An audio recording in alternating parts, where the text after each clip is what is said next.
இன்றைய வேத வசனம். அவர்கள் உனக்கு விரோதமாக யுத்தம் பண்ணுவார்கள், ஆனாலும் உன்னை மேற்கொள்ள மாட்டார்கள். எரேமியா 15:20. வாழ்க்கையில் வரும் சோதனைகள், கசப்புகள் உங்களை தாக்கும், ஆனால் அவைகள் உங்களை முற்றிலும் வீழ்த்த முடியாது.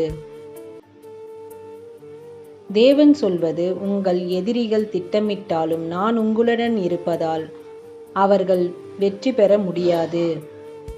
தேவன் உங்களுக்கான கேடயமும் கோட்டையாக இருக்கிறார்.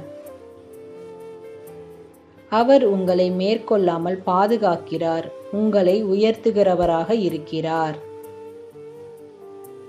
உங்கள் வாழ்க்கையில் சவால்கள் உங்களை சுற்றி கொள்வது போல தோன்றலாம், ஆனால் கர்த்தர் உங்களோடு இருக்கிற போது உங்களை எதுவும் வீழ்த்த முடியாது.